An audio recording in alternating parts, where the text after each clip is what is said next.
skin tissue. Granulation tissue to.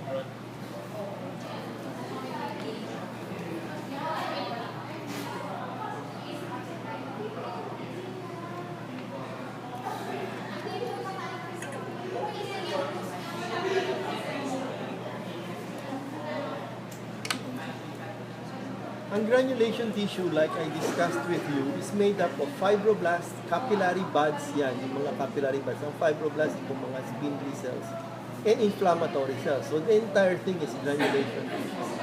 Mahalaga sa granulation tissue, makita nyo agad, maraming capillary buds.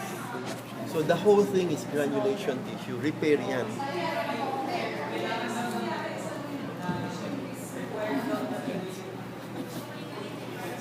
Okay?